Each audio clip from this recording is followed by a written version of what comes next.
Selamat malam teman-teman, nama saya Andi. Hari ini saya mau belajar bersama dengan teman-teman seputar topik tentang analisis kebijakan pendidikan.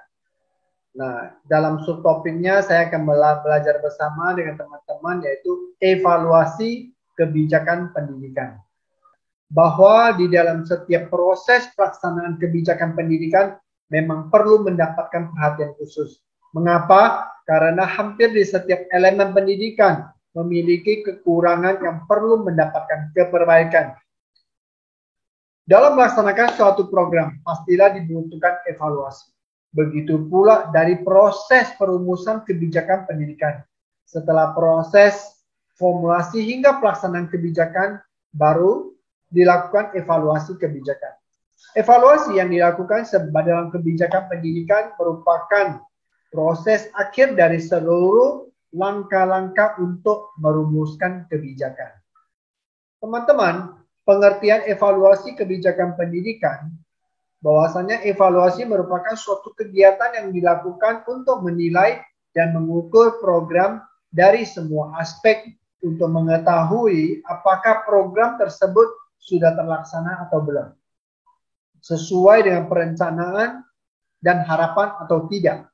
Jadi evaluasi kebijakan pendidikan merupakan suatu rangkaian proses untuk menilai dan mengukur seberapa jauh suatu kebijakan pendidikan membuahkan hasil dan membandingkan antara hasil yang diperoleh dengan tujuan dan target.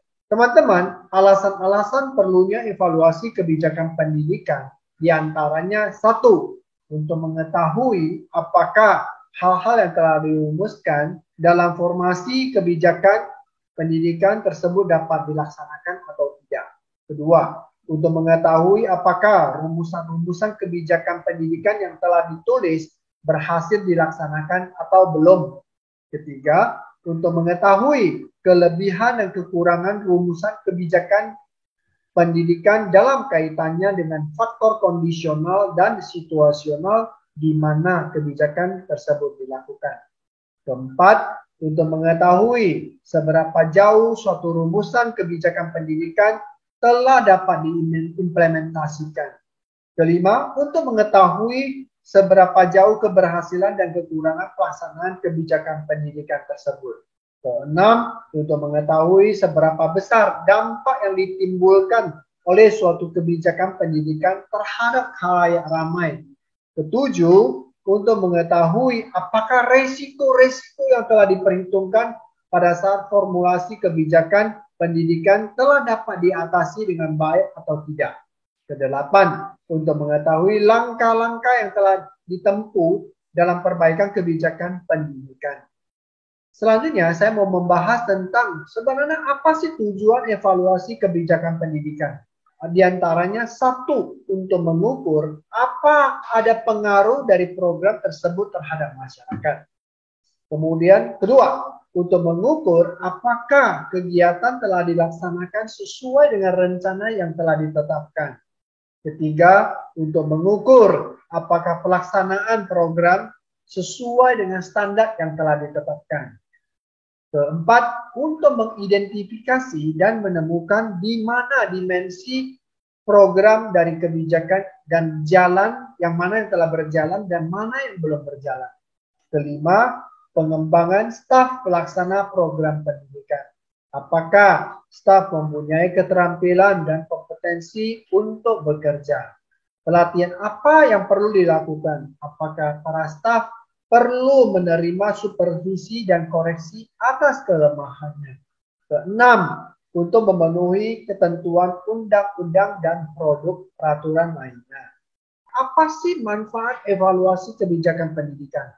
Nah, teman-teman, manfaat evaluasi kebijakan pendidikan dapat diklasifikasi menjadi dua dimensi, baik internal dan eksternal. Adapun dimensi internal menyangkut pihak-pihak yang terlibat langsung dalam persiapan dan implementasi kebijakan.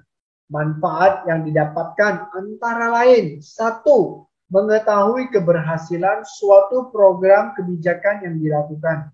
Kedua, untuk mengetahui efektivitas kebijakan dengan penilaian. Ketiga, untuk menghindari pengulangan kesalahan. Teman-teman, alasan yang bersifat eksternal terkait dengan pihak-pihak yang tidak terlibat langsung dalam persiapan maupun implementasi kebijakan. Antara lain, satu, untuk memenuhi prinsip akuntabilitas publik. Kedua, untuk mensosialisasikan manfaat suatu kebijakan. Monitoring dapat dilakukan oleh pimpinan untuk melihat memantau jalannya organisasi selama kegiatan berlangsung, sekaligus mengukur, menilai ketercapaian tujuan, mencermati faktor pendukung dan faktor penghambat lainnya, pelaksana program kebijakan pendidikan. Dalam monitoring dikumpulkan data dan analisis, hasil diinterpretasikan dan dimaknakan sebagai masukan oleh pimpinan sebagai bahan atau data melakukan atau mengadakan perbaikan. Fungsinya apa sih? Satu, sebagai fungsi ketaatan. Dua, tujuannya adalah pemeriksaan atau auditing. Ketiga, sebagai laporan. Keempat, sebagai penjelasan atau explanation. Ada macam-macam model evaluasi kebijakan pendidikan.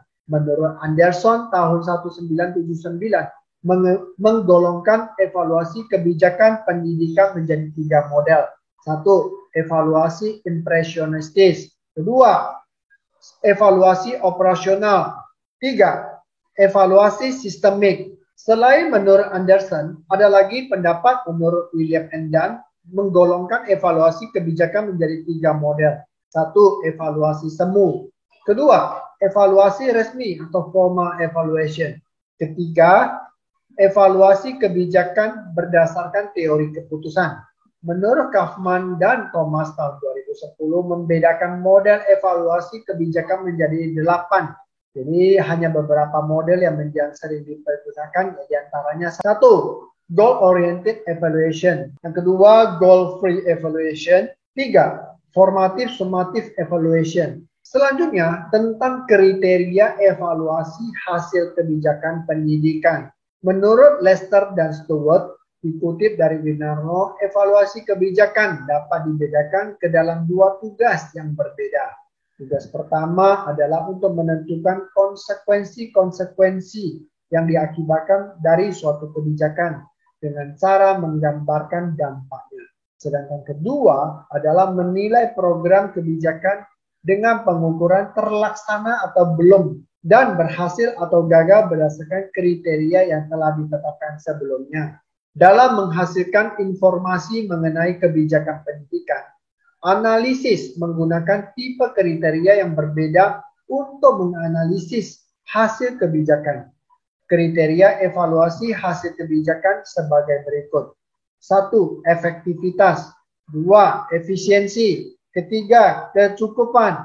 Keempat, pemerataan atau kesamaan. Kelima, responsivitas.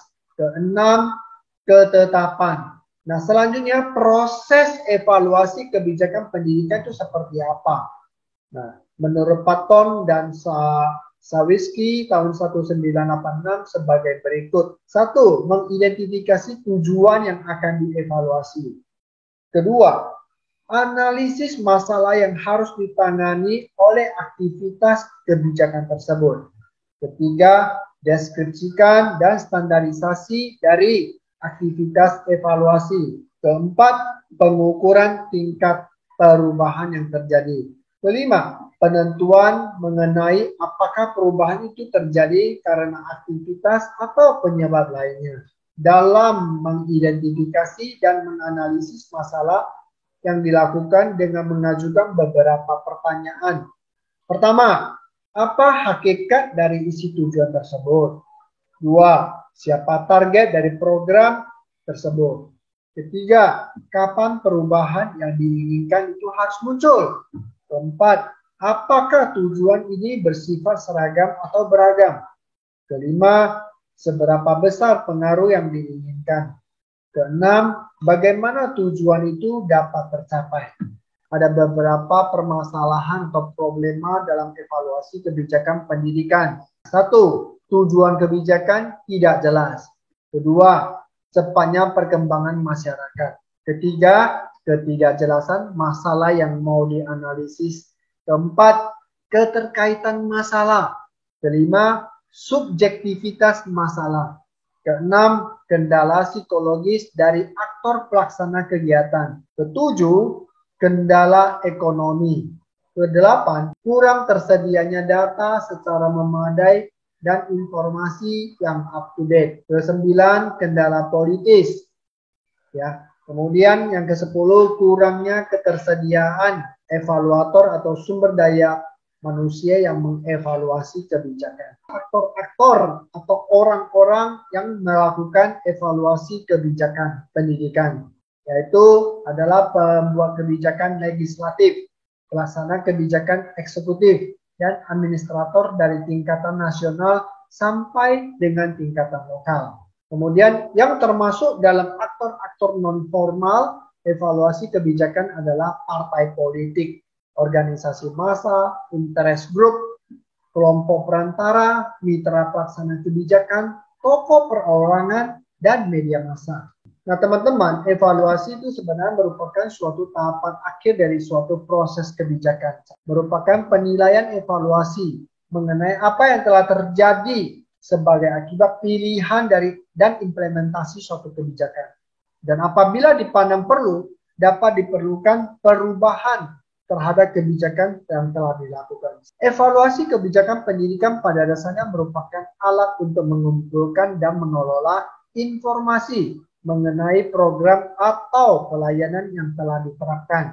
Evaluasi menghasilkan masukan-masukan untuk menyempurnakan kebijakan atau perumusan kebijakan selanjutnya.